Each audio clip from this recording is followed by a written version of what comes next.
This marks the 21st part of this manhwa. If you haven't viewed the previous parts, you can access it by clicking the I button located above, or the link is provided in description. Let's aim for 200 likes on today's video. To show your support, consider subscribing to the channel.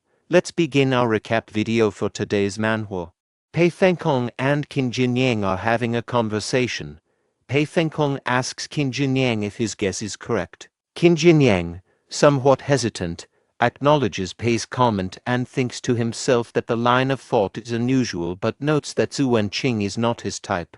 Qin Jinyang then uses a technique called space distortion to pick up another item and speculates that it might be the golden bell shield this time. Meanwhile, a system window appears, rewarding Qin Jinyang with 200 potential points for helping others dispose of waste considerately and another 100 potential points for secretly doing a favor for someone.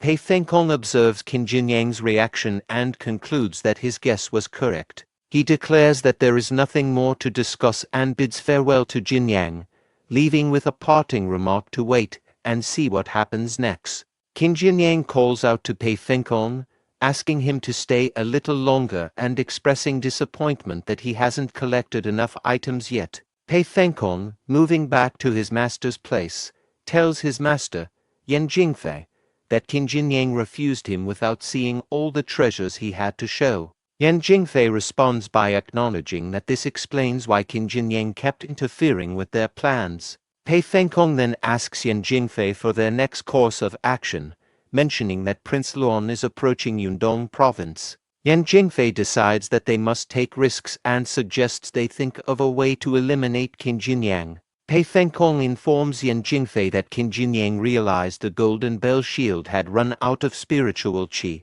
rendering it useless for the moment. He offers the shield to Yan Jingfei, acknowledging its temporary uselessness. Yan Jingfei checks Pei Fengkong's bag and turns to him, asking about the whereabouts of the golden bell shield and the concealing formation. Pei Fengkong is surprised and confused, stating that they were in the bag a moment ago and questioning if he might have dropped them, though he deems it unlikely. Yan Jingfei expresses concern, stating that while losing the golden bell shield is acceptable, the concealing formation is highly valued by the Divine Master. If it is lost, the consequences for them could be severe. Pei Fengkong understands the gravity of the situation and promises Yan Jingfei that he will search for and retrieve the missing items. The next day, in Enro town, Qin Jinyang reflects on how Pei Fengkong must have discovered the missing items by now, but reassures himself that Pei will never guess he has them. While in town, Qin Jinyang overhears a girl offering her services for 10 taels of silver, guaranteeing satisfaction. He contemplates whether it would be a good deal to pay her to seduce someone for him. Nearby, a person in a reddish-brown dress slams their hand on the table, expressing outrage over the Daduo state breaking a treaty and swiftly conquering Kimai City, putting the 30,000 people there in great danger. Qin Jinyang listens to this conversation quietly. Qin Jinyang overhears a conversation at a nearby table. One person mentions that the commander of the Daduo army has a grudge against Prince Luan and conquered Kimai City, and one day to intimidate him. Another person joins the conversation, asking if it's true that the Daduo people threatened to massacre everyone in the city and made a bet with the former magistrate. The first person confirms this and adds that many powerful fighters are heading to Kimai City, predicting an imminent bloodbath. As the discussion continues, Qin Jinyang listens quietly and enjoys his tea. Suddenly, a system window appears, asking if he will head to Kimai City to save the innocent people there with the knowledge and skills he has acquired in his life. This message repeats 2 more times, urging him to take action and head to Kimai City to help. Qin Jinyang realizes the urgency of the situation as the system notification repeats 3 times, indicating the gravity of the crisis in Kimai City. He puts down his tea and some taels of silver, then asks the waiter if there is a nearby horse shop, explaining that he has something urgent to do. The waiter agrees to show him the way. A little later, at the Wu town horse shop, the horse dealer presents the best horse in the shop to Qin Jinyang. The horse costs 500 taels of silver, and the horse dealer emphasizes that there are no returns or exchanges once the horse is taken out of the shop, advising Qin Jinyang to consider his purchase carefully. Qin Jinyang decides to purchase the horse, recognizing its excellence based on its aura and vitality. As he makes his decision, someone bursts through the door and declares their intention to buy the horse.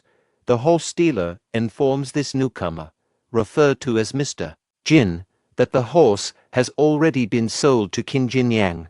A retainer of Jin Jingyang steps forward, hands the horse dealer money, and insists that Jin Jingyang needs the horse urgently to rescue the people of Kimai City. The retainer emphasizes that any delay could have severe consequences, asking if the horse dealer can bear the responsibility.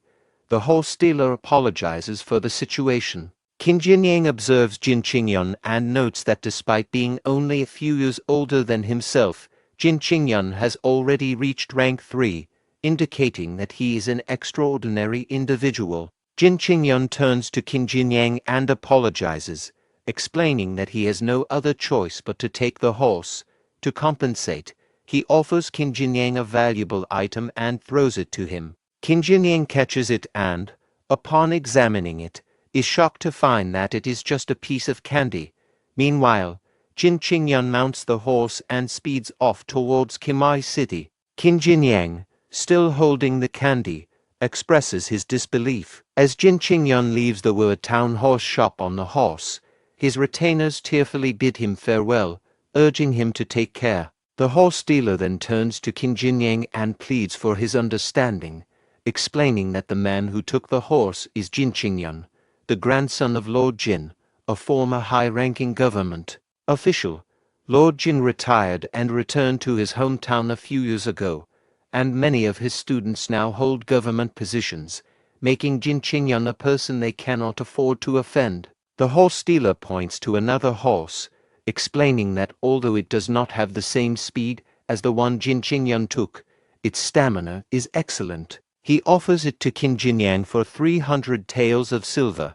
Qin Jinyang agrees, acknowledging that the horse is not bad, and decides to take it. As Qin Jinyang rides the horse he purchased out of the town horse shop, he reflects on his decision not to reclaim the horse from Jin Jingyang. He acknowledges that Jin Jingyang, being a rank 3 cultivator, might be able to significantly aid Kimai City. Qin Jinyang also reasons that exposing his true strength could arouse suspicion from Ziyuancheng, potentially preventing him from accessing the secret chamber to read the main part of Fire Lion technique.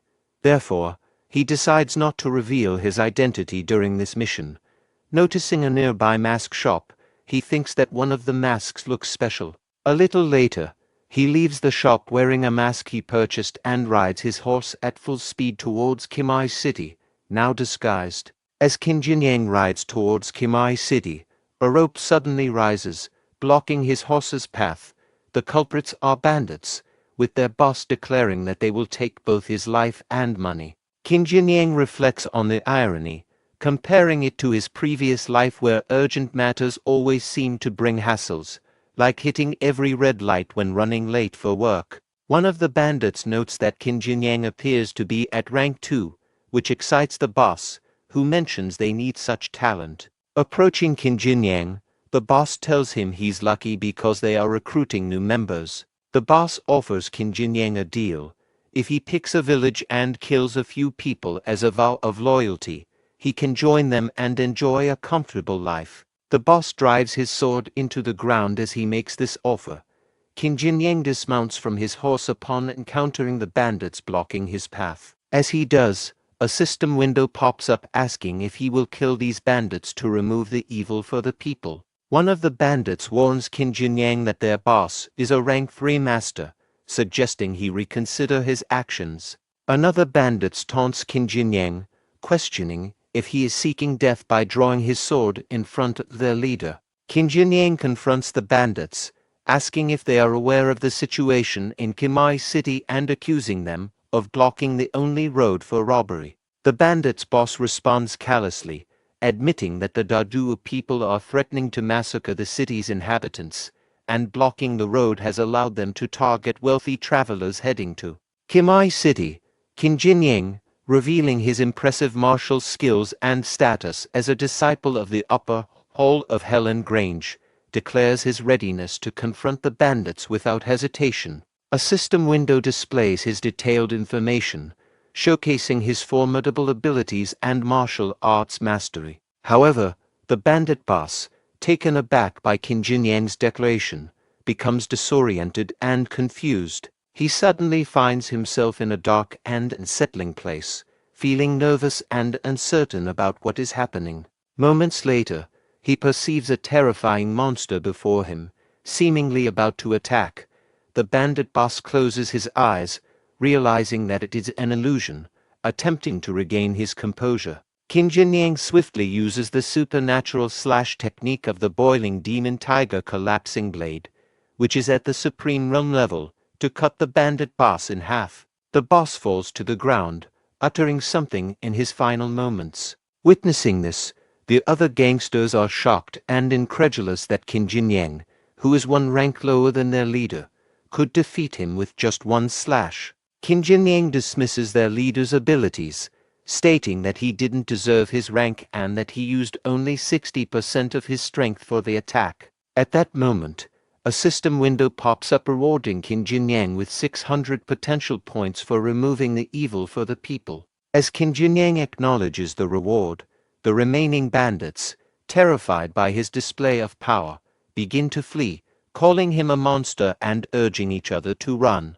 After defeating the bandit boss and the remaining bandits fleeing in fear, Qin Jinyang decides to eliminate them all for their evil deeds. Using the void-seizing technique of the Supreme Realm from his Blackfeet martial art, he swiftly pursues and kills each bandit. Qin Jinyang reflects that using techniques of the Supreme Realm feels powerful but consumes a significant amount of chi. Even his Great River technique, normally refreshing, cannot replenish his energy at this moment. While searching the area, Qin Jinyang comes across a wooden box being carried by a black horse, escorted by the bandits. Upon opening the box, he finds a person tied up in robes. Recognizing him as a rank 3 cultivator, Qin Jinyang frees him. The person introduces himself as Jian Xingyang, nephew to Jian Guangzhong, the governor of Yundong province currently in Kimai City. Jian Xingyang expresses his gratitude to Qin Jinyang for saving him and explains the urgency of the situation in Kimai City. He quickly mounts a horse, apologizes, and rushes off, stating that he must go to aid his uncle in Kimai City, which is in imminent danger. After Qin Jinyang rescues Jian Xingyang and learns of his urgent mission to Kimai City to aid his uncle, Governor Jian Guangzhong, Qin Jinyang assures him it's all right to leave, emphasizing the importance of saving lives. As Jian Xingyang prepares to depart, he asks Qin Jinyang for his name, expressing gratitude and a promise to repay him in the future. Qin Jinyang introduces himself simply as 6, revealing he is the 6th child of his parents. As Jian Xingyang rides away on his black horse, he notices Qin Jinyang following behind him. Curious, Jian Xingyang slows down and asks if Qin Jinyang is also headed to Kimai City. Qin Jinyang confirms that he is indeed going to Kimai City and suggests they travel together. Jian Xingyang expresses gratitude on behalf of the people of Kimai City, thanking Qin Jinyang sincerely. Qin Jinyang then asks Jian Xingyang how he ended up being captured by the bandits. Jian Xingyang explains that upon hearing about the dire situation in Kimai City, he decided to leave secretly without attendance, hoping to arrive faster. Unfortunately, there was a traitor within his family who betrayed him, revealing his whereabouts to the rebels. The rebels then hired bandits to capture him, intending to use him as a bargaining chip. Fortunately, Qin Jinyang intervened and saved him from this perilous situation. As Qin Jinyang and Jian Xingyang travel towards Kimai City together, Qin Jinyang speculates that Jian Xingyang ran away secretly because his father didn't approve of him going to Kimai City. Jian Xingyang is surprised and asks how Qin Jinyang knew about this. Qin Jinyang internally wonders why someone with such a bright future and influential family would risk their life going to Kimai City. Jin Jingyang requests that Qin Jinyang not discuss this matter further when they reach Kimai City, fearing his uncle's reprimand. Qin Jinyang privately reflects that Jin Jingyang, despite his devotion to the country, might be naive. Changing the subject, Jin Jingyang informs Qin Jinyang that the purpose of the impending slaughter in Kimai City is not simply to kill the people there, but to acquire wealth. Qin Jinyang asks Jin Jingyang why he believes the purpose of the impending slaughter in Kimai City is for wealth acquisition. Jin Jingyang explains that not all soldiers get to participate directly in the slaughter. Many must remain in garrison. Those who wish to join in must bribe their commanders to qualify, and the price of these qualifications rises each year because witnessing the looting by participating soldiers drives others to desperation. Jin Jingyang suggests that soldiers, driven by financial desperation, will resort to extreme measures during the slaughter, even if their victims have little to steal. He paints a grim picture of soldiers killing families to force them to reveal hidden riches, regardless of how meager the loot might be. He describes a scene of horror where corpses litter the streets, a situation worse than hell itself. Qin Jinyang acknowledges Jin Jingyang's revelation about the brutality of warfare and the motivations behind it, recognizing that both barbarians and their own imperial army are driven by incentives like money. He reflects on how these incentives fuel the courage to attack cities, causing civilian suffering in the process. Upon arriving outside Kimai City, where the Zhongzhou army is gathered, Jin Jingyang greets his uncle Guangzhong and informs him of his presence. He introduces Qin Jinyang, referring to him as his friend named Six, expressing their intention to fight together for the imperial court. Governor Jin Guangzhong expresses concern and frustration with Jin Jingyang for risking his life in such a dangerous situation, particularly worrying about how he would explain any harm to Jin Jingyang's mother. Jin Jingyang, however, insists that he cannot ignore the imminent danger to 30,000 lives in Kimai City and threatens to take drastic action if forced to retreat. Relenting to his nephew's determination, Jin Guangzhong agrees to let Jin Jingyang join the front lines, though he warns him about the severity of what he will witness. Meanwhile, a messenger arrives with news that reinforcements won't arrive for another half a month, prompting concern from Su Zhanan, the commanding general of the Zhongzhou army, who fears that by then, the entire population of Kimai City may have already been slaughtered. At the moment, General Su Zhanan assistant discusses the lack of battlefield experience among their troops, expressing concerns about their ability to recapture the city. Despite this, he resolves that they must attempt to save the city's inhabitants. The sight of numerous corpses hanging from walls, lying on the ground, and impaled on spears overwhelms Jin Jingyang, causing him to vomit from the gruesome scene. His uncle, Governor Jin Guangzhong, acknowledges his nephew's reaction, but notes Qin Jinyang's calm demeanor and contrast, recognizing him as an unusual character. Meanwhile, Qin Jinyang reflects internally on the overwhelming smell of blood on a real battlefield, grateful that his mask helps to partially block the intense odor. The enemy leader taunts General Su Zhanan and the Zhongzhou state soldiers, mocking their ability to defend their city. Meanwhile, a tortured person, who begs for death, is recognized by the soldiers as someone Jin Jingyang, who previously had rescued several citizens using the flowing life formation to escape the city. They wonder how he was captured alive. General Su Zhanan is visibly agitated and angered by the situation, clenching his teeth in frustration. Governor Jin Guangzhong praises Jin Jingyang as a remarkable young man, mentioning that he recently became engaged and is soon to be married. Qin Jinyang reflects on Jin Jingyang's gesture of sharing candy with him, realizing it was a sign of his happiness. Jin Jingyang expresses concern for Qin Jinyang's safety, given the dangerous situation in the city, but Qin Jinyang resolves not to hesitate and insists on entering the city with them. General Su Zhanan, under pressure and anger, orders his archers to shoot and kill Jin Jingyang, who is tired and suffering. His assistant tries to reason with him, reminding him of the debt of gratitude they owe to Lord Jin Jingyang's grandfather. However, Sujanan, recalling how Lord Jin had saved his life in the past, insists on ending Jin Jingyang's suffering quickly. Before the arrows can strike, General Xin Shanhuan of the Dadu army intervenes, praising Sujanan's ruthlessness, but refusing to let him kill a young man from his own hometown. Xin Shanhuan orders his soldiers to protect Jin Jingyang, using civilians as shields against the incoming arrows from the Zhongzhou army, resulting in casualties among the civilians. One of the archers cursed under his breath, lamenting that merely killing people wouldn't satisfy General Xin Shanhuan, who seemed intent on torture. He called out to Zhang, urging him to aim carefully despite the chaos. Zhang released the arrow towards Jin Jingyang, who was shielded by a soldier, but the projectile was intercepted by a chain wielded by a mysterious figure. With a mocking laugh, the figure declared that if they wanted to kill Jin Jingyang, they would have to go through him first. Gripping Jin Jingyang by the neck, he lifted him into the air and applied pressure, causing Jin Jingyang to cry out in agony. Jin Yang, enraged by the brutality, shouted out in anger and moved forward, but his uncle Jian Guangzhong stopped him. Meanwhile, the man tormenting Jin Jingyang identified himself as Li Zonba. He taunted Zhongzhou army, inviting them to meet at the theater inside the city for revenge.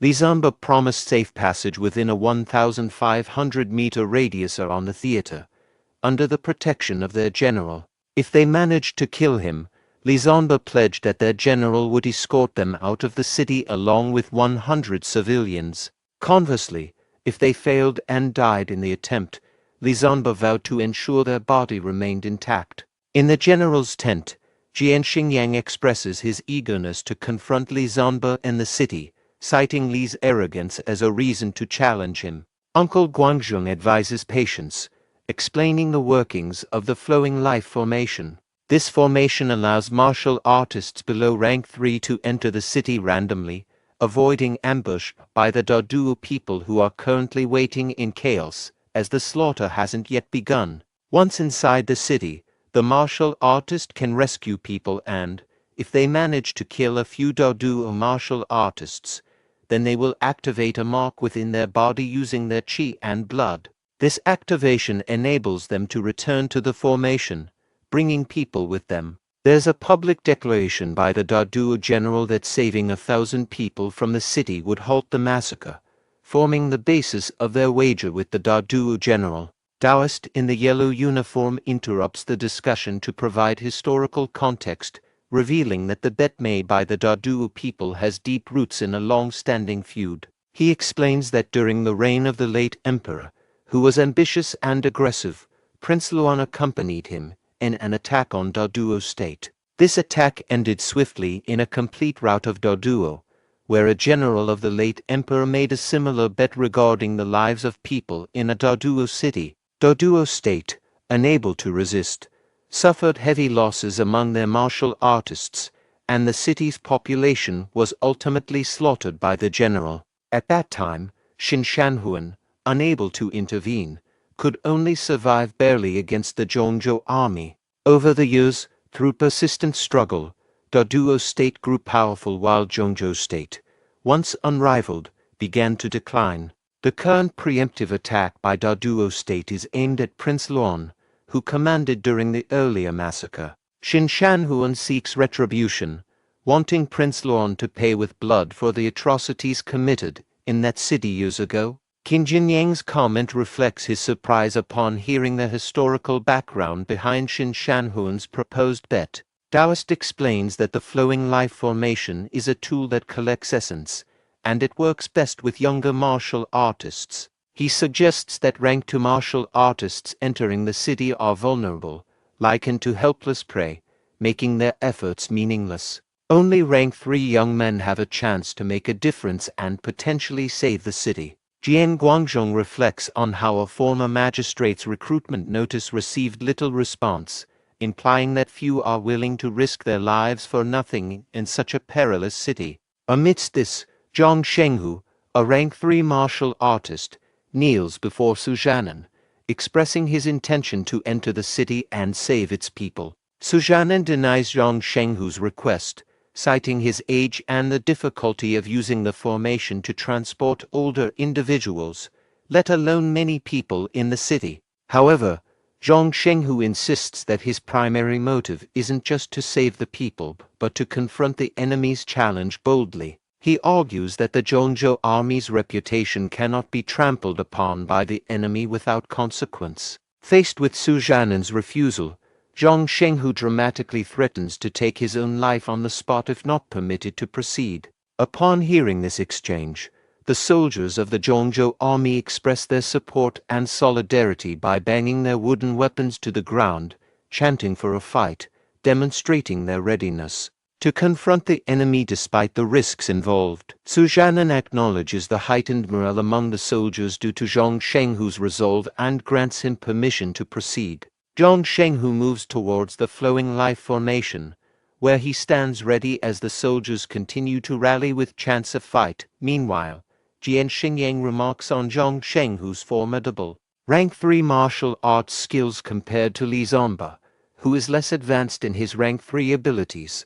He predicts that Zhang Shenghu will likely defeat his opponent. Qin Jinyang reflects skeptically on the smooth progression of events, wondering if there might be additional factors or individuals in the city that could complicate matters. As the flowing life formation activates, Zhang Shenghu is successfully teleported to the city. Simultaneously, the formation also brings back a martial artist and some civilians. The martial artist warns against approaching Li Zonba, cautioning that it's a trap and advising against falling for his deception. Jian Xingyan identifies Yan Xiaoyu as the young leader of the Bright Cloud sect, providing insight into Li Zonba's unusual ability to temporarily elevate to rank 4 despite being officially a rank 3 martial artist. Yan Xiaoyu warns that anyone who faces Li Zonba in combat underestimates the risk of his temporary power surge. Qin Jinyang ponders the dilemma of defeating Li Zonba, realizing that understanding the source of his temporary rank 4 power is crucial to devising a strategy against him. Amidst this, a dead body is thrown from the city wall, landing among other fallen soldiers outside. The soldiers of the Zhongzhou army react with shouts directed towards General Zhang Shenghu. From atop the city wall, Li Zonba taunts the Zhongzhou army, proclaiming that he kept his promise not to mutilate his challenger's body but deriding Zhang Shenghu's performance. He questions the caliber of Zhongzhou's soldiers and challenges their courage. General Su's assistant advises caution, interpreting Li Zonba's taunts as an attempt to demoralize them. Su Zhanan acknowledges this, understanding the psychological warfare being waged against them. Xin Shanhuan berates the soldiers outside the city walls, questioning why the wealthy and powerful elite, including the emperor's sons, generals' sons, and nephews of high-ranking officials, haven't come forward to face the challenge. He mocks the soldiers as mere puppets, questioning their loyalty and purpose in risking their lives. Qin Jinyang recognizes Xin Shanhuan's strategy to crush the soldiers' morale and undermine their resolve. Jian Xingyang, angered by Xin Shanhuan's taunts, resolves to demonstrate Zhongzhou's courage and resolve. Taoist intervenes, advising Jian Xingyang to consider the images displayed in the flowing life formation before acting rashly. He demonstrates the formation's capabilities by concentrating qi and projecting a vivid circle showing Yan Xiaoyu's previous battle against the Du army soldiers. Qin Jinyang marvels at the formation's ability to replay past events like a video, acknowledging its advanced technology. Taoist explains that the images displayed in the flowing life formation are residual images stored within it, akin to mirages. These images are formed by the qi of the deceased rank 3 Du martial artists, capturing moments of their deaths. Jian Xingyang agrees with the old man's caution, emphasizing the need to thoroughly analyze all available information before taking action inside the city. Qin Jinyang observes Yan Xiaoyu's combat skills during the displayed fight, noting his impressive lightness skills. Jian Xingyang corrects Qin Jinyang, explaining that Yan Xiaoyu's speed isn't merely from lightness skills but from the air-braking technique, a unique ability of the Bright Cloud sect. This technique creates a magical domain within 100 steps around him, enabling extremely rapid movement akin to apparating. The technique's effectiveness relies on the presence of mirrors or reflective surfaces to enhance speed, which the Dadu or martial artists, clad in armor and wielding steel swords unintentionally, provided by reflecting light and making themselves easier targets. Qin Jinyang reflects on the significance of special techniques in martial arts, drawing parallels between Yan Xiaoyu's air-breaking technique and the fire lion technique, both being special techniques that denote exceptional skill. He acknowledges Yan Xiaoyu's status as a sect leader and speculates that Jin Yang, being the nephew of a governor, likely has access to similar resources and possibly special techniques. Qin Jinyang considers the formidable strength of Li Zonba, understanding that defeating him will be a daunting challenge due to his abilities. Observing Jin Yang's quick decision to apply to enter the city, Qin Jinyang notes his decisive action. General Su Zhanan responds to Jin Yang's request by advising caution. He suggests to Jian Guangzhong that it might be better for Jin Yang to remain with the army for now, instead of rushing into the flowing life formation too hastily. Jian Guangzhong firmly supports Jin Yang's decision to enter the city, emphasizing that he knows Jin Yang's character well and believes in his commitment to serve their country. He asserts that there's no reason to prevent Jin Yang from dedicating his life to their nation, despite his own influential position. General Su Zhanan acknowledges Jian Guangzhong's integrity and accepts Jin Yang's determination to enter the flowing life formation. Meanwhile, Jin Yang reaffirms his readiness to enter the formation, declaring his intentions to General Su and his uncle, Jian Guangzhong. In response, Qin Jinyang steps forward, expressing his decision to accompany Jin Yang into the formation. General Su Zhanan advises Qin Jinyang, who is only at rank 2, to stay behind, believing he cannot contribute effectively due to his lower martial arts rank. Jian Guangzhong intervenes, explaining that each teleportation via the formation consumes significant spiritual chi for the Taoist operating it, urging Qin Jinyang not to make things harder. Yan Xiaoyu observes Qin Jinyang with skepticism, doubting his chances against the powerful enemies inside the city, whom even rank 3 martial artists struggle against. Yan Xiaoyu dismisses Qin Jinyang as potentially becoming a punching bag for the Daduo fighters. Jin Yang defends Qin Jinyang, highlighting his friend's exceptional strength that allowed him to defeat a rank 3 cultivator with a single slash, a feat noticed by others nearby. A soldier beside General Su Zhanan dismisses the significance of Qin Jinyang's achievement, suggesting that the slain rank 3 might have been weaker than usual. Jian Guangzhong turns to Jin Yang, acknowledging Qin Jinyang's potential but expressing doubts about his current capabilities. Qin Jinyang reflects on the unexpected difficulty of entering the city, realizing that as a rank 2 martial artist, he may seem insignificant on the battlefield. Taoist, recognizing the oppressive spiritual aura surrounding the situation, questions Qin Jinyang's resolve to enter the city. Despite the dangers, Qin Jinyang affirms his decision. Qin Jinyang wonders about the old man's identity and intentions, intrigued by his sudden appearance and offer of assistance.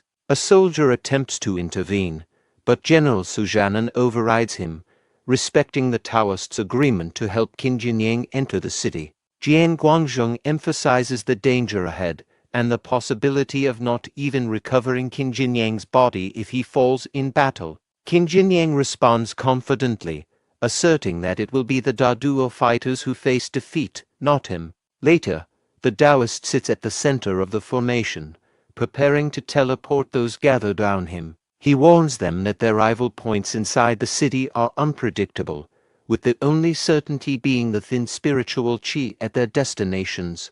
Qin Jinyang interprets the thin spiritual chi as an indication that there are no high-ranking martial masters nearby. This reassures him that they won't be immediately targeted upon arrival, unlike if they were teleported near Shinshanhuan. Jin Yang advises Qin Jinyang to be cautious inside the city, suggesting that if he encounters danger, his goal should be to eliminate a rank 3 martial artist and then retreat to safety. as Qin Jinyang advises caution, telling him not to overextend himself. Before he knew he having already teleported into the city, quickly hides and assesses his surroundings. He notices the smell of wine in the air, recalling Jin Yang's earlier mention of the famous winery known for producing seductive sips, or wine exclusively brewed by a group of girls. The winery's owner is the son of the advisor who betrayed and surrendered to the Dadu forces after the city fell. Understanding his location, Qin Jinyang realizes he's in the house of the betrayer.